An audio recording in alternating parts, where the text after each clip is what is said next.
بك يا سيدي يا حبيب الله.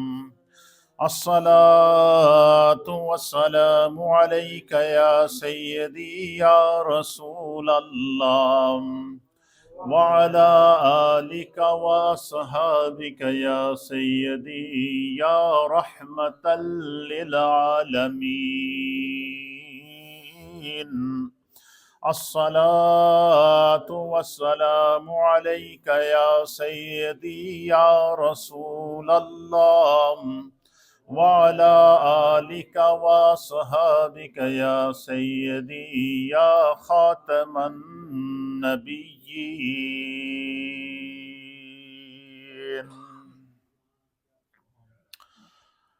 حمد و صلات کے بعد اللہ رب العالمین کا لاکھ لاکھ شکر اور رب کریم کا بڑا ہی احسان ہے کہ جس رب کائنات نے ہم گناہگاروں کو شکل انسانی میں پیدا فرمایا اور ہمیں طرح طرح کے انعامات اور اکرامات سے نوازا، بالخصوص ہماری ہدایت اور رہنمائی کے لیے ہمیں ایسے ہادی اور رہبر عطا فرمائے کہ جن کے بتائے ہوئے احکامات پر اگر ہم عمل کریں تو ہم دنیا میں بھی کامیاب ہیں اور آخرت میں بھی کامیاب ہیں۔ اس وقت پوری دنیا ایک عجیب و غریب قسم کی کشمکش سے گزر رہی ہے۔ زمانے کی رفتار ساتوں زمینوں کی ریسرچ کو چھو رہی ہے اور ساتوں آسمانوں کی بلندیوں کی طرف گامزن ہے۔ قیامت تک جیسے جیسے زمانہ ترقی کرتا جائے گا، نئے نئے مسائل پیدا ہوں گے، نئی نئی ضرورتیں پیدا ہوں گی، اور اللہ تعالیٰ کا فضل و احسان ہے کہ اللہ تعالیٰ نے ہمیں ایسا نبی عطا فرمایا جو نبی رحمت ہے، ایسا دین عطا فرمایا جو دین رحمت ہے، اور اس ایسا محبوب نبی عطا فرمایا کہ جس کے بارے میں خود رب کریم نے فرمایا کہ اے میرے محبوب، آپ پوری دنیا کے انسانوں میں یہ اعلان کر دیجئے، ایک اعلان میرے مصطفیٰ نے کیا اور ایک اعلان آپ کے جد کریم حضرت سیدنا ابراہیم علیہ نبینا علیہ السلام نے فرمایا تھا۔ قرآن کریم، فرقان مجید دونوں کو بیان فرماتا ہے۔ یعنی جب حضرت سیدنا ابراہیم علیہ السلام نے بیت اللہ شریف کی تعمیر مکمل کی نا، تو اللہ تعالیٰ نے آپ سے فرمایا کہ اے ابراہیم، پہاڑ کے اوپر چلے جائیں اور اذن بالناس فی الحج، آپ لوگوں میں حج کے بارے میں اعلان فرمائیں۔ تو حضرت سیدنا ابراہیم علیہ نبینا علیہ السلام نے عرض کیا کہ بار الہ، میری آواز کہاں تک پہنچے گی؟ اچھا، آج کل کا تو دور آپ دیکھیں، اس دور کو دیکھیں اور آج کل کے دور میں دیکھیں کہ یہ اس دور میں جو سوشل میڈیا کی، الیکٹرانک میڈیا کی، پرنٹ میڈیا کی اور زمانے کی ترقی کی جو ریسرچ ہے وہ یہ ہے کہ میں یہاں بیٹھا بات کر رہا ہوں، پورے ورلڈ میں میری آواز سنی جا رہی ہے، اور یہ جو یہاں بیٹھ کر میں بات کر رہا ہوں اور میری اس بات کو سوشل میڈیا کے ذریعے، کیمرے کے ذریعے، سکائی کے ذریعے، الیکٹرانک اور پرنٹ جو ہے وہ آلات کے ذریعے پوری دنیا میں سننا پاسیبل ہو چکا ہے، یہ سارے کا سارا صدقہ ہے حضرت ابراہیم علیہ السلام کی اس آواز کا جو آپ نے کوہ ابو قبیس کے اوپر کھڑے ہو کر خانہ کعبہ کی تعمیر کے بعد اعلان فرمایا تھا۔ اللہ کی طرف سے حکم ہوا کہ اے میرے ابراہیم آپ اعلان کیجئے حج کا، تو آپ نے عرض کیا حضرت ابراہیم علیہ السلام نے کہ بار الہ میری آواز کہاں تک پہنچے گی؟ اچھا، نہ کوئی سپیکر سسٹم، نہ کوئی ساؤنڈ سسٹم، نہ کوئی سوشل میڈیا، نہ کوئی سکائی سسٹم، نہ کوئی الیکٹرانک سسٹم، لیکن اللہ نے فرمایا کہ میرے ابراہیم آواز دینا، اعلان کرنا آپ کا کام ہے، قیامت تک پیدا ہونے والی ہر روح تک اس آواز کو پہنچانا ہمارا کام ہے۔ اب جب حضرت ابراہیم علیہ السلام نے خانہ کعبہ تعمیر کر کے پہاڑی کے اوپر جا کر اعلان فرمایا نا کہ لوگو اللہ کے گھر کا حج کرو، تو نبی پاک نے فرمایا کہ اللہ تعالیٰ نے قیامت تک پیدا ہونے والی ہر روح تک وہ آواز پہنچائی، اور جس روح نے حضرت ابراہیم علیہ السلام کی اس آواز پر لبیک کہا تھا، قیامت تک خدا نے اس کے نصیب میں حج لکھ دیا ہے، چاہے وہ مشرق کا رہنے والا ہو، مغرب کا رہنے والا ہو، شمال کا رہنے والا ہو یا جنوب کا رہنے والا ہو، قیامت تک کے لیے ہر اس روح نے حج کرنی ہے جس نے حضرت ابراہیم علیہ السلام کی صدا پر کیا کہا تھا؟ لبیک کہا تھا۔ جب حضرت ابراہیم علیہ السلام کی صدا پر لبیک کہا تو قیامت تک ہر جو روح پیدا نہیں ہوئی تھی اس تک بھی آواز ابراہیم علیہ السلام پہنچی ہے۔ کوئی سیٹلائٹ سسٹم نہیں تھا، کوئی سوشل میڈیا نہیں تھا، کوئی الیکٹرانک میڈیا نہیں تھا، کوئی سکائی کا سسٹم نہیں تھا، کوئی سیاروں کا سسٹم نہیں تھا۔ اب تو سیاروں کے ذریعے جو ہے وہ ایک لمحے کے اندر آواز کہاں سے کہاں پہنچائی جاتی ہے۔ ہمارے علماء اور محدثین نے لکھا ہے کہ یہ جو وائس کا سسٹم ہے یا الیکٹرانک سسٹم ہے یا سوشل میڈیا کے ذریعے یا کیمرے کے ذریعے یا سکائی کے ذریعے آج پوری دنیا میں ایک جگہ بیٹھ کر پوری دنیا میں جو لائیو پروگرام کیا جاتا ہے، فرمایا یہ حضرت ابراہیم علیہ السلام کی اس آواز کی برکت، اس اعلان کی برکت اور اس کا صدقہ ہے۔ اسی طریقے سے علماء اور محدثین نے لکھا کہ اب انسان، آج کا انسان زمین سے نکل کر آسمانوں پر ریسرچ کر رہا ہے یا نہیں کر رہا ہے؟ انسان چاند تک پہنچا ہے یا کہ نہیں پہنچا ہے؟ چاند کے اوپر بھی اب مختلف ممالک نے اپنے سیٹلائٹ اتار دیے ہیں یا کہ نہیں دیے ہیں؟ کئی تو وہ ہیں جو وہاں پر شہر آباد کرنے کا سوچ رہے ہیں۔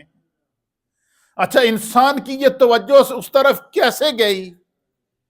اس کے لیے اللہ تعالیٰ نے پیارے آقا علیہ السلام حضرت محمد مصطفیٰ صلی اللہ تعالیٰ علیہ وسلم کے قیامت تک کے لیے سفر معراج کو امت کی ریسرچ کا ذریعہ اور وسیلہ بنا دیا ہے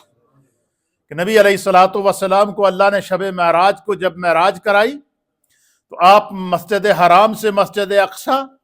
پھر مسجد اقصی سے پہلے آسمان پر گئے، دوسرے پر گئے، تیسرے پر گئے، چوتھے، پانچویں، چھٹے، ساتویں سدرہ، اور سدرہ سے آگے لامکان، لامکان سے آگے قرب خاص میں چلے گئے، اپنے رب سے ملاقات کی اور اپنے رب سے تحفے لیے اور امت کے لیے بخشش کا، انعام کا، نماز کا پیغام اور شریعت اور دین کے احکام براہ راست اپنے رب سے لے کر واپس زمین کے اوپر آ گئے۔ انسان کو کے ذہن کے دریچے کھل گئے کہ انسان اگر آسمانوں کی ریسرچ کرے گا تو اسے اس کے علم اور نالج میں اضافہ ہوتا جائے گا، کیونکہ ساتوں آسمانوں نے مصطفیٰ کے قدم چومے ہوئے ہیں۔ یہ جتنا بھی زمانہ ترقی کرے، چاہے ساتوں زمینیں نیچے چلا جائے یا ساتوں آسمان اوپر چلا جائے، یہ میرے مصطفیٰ کریم کے قدموں کا صدقہ ہے۔ حضور علیہ السلام جب زمین کے نیچے نظر دوڑاتے تو تحت الثری کو اپنے سامنے دیکھتے تھے، اور آسمان پر نظر اٹھاتے تو لوح محفوظ سے بھی اوپر میرے مصطفیٰ کی نظر چلی جاتی تھی۔ تو اس لیے یہ زمانے کی ترقی ہے، اس کے اندر مختلف قسم کے چیلنجز ہیں۔ کچھ ایسے لوگ ہیں جو ایمان کی حالت کے اندر رسول اللہ کی شریعت اور دین کو فالو کرتے ہوئے، ان سارے احکامات کو سمجھتے ہوئے اس پر ریسرچ کر رہے ہیں، اور جب اللہ تعالیٰ نے اس مخلوق کو پیدا کیا اور پھر مخلوق کے نظام کو پیدا کیا تو اس مخلوق کی سب سے پہلے جو مخالفت کی گئی ہے وہ مخالفت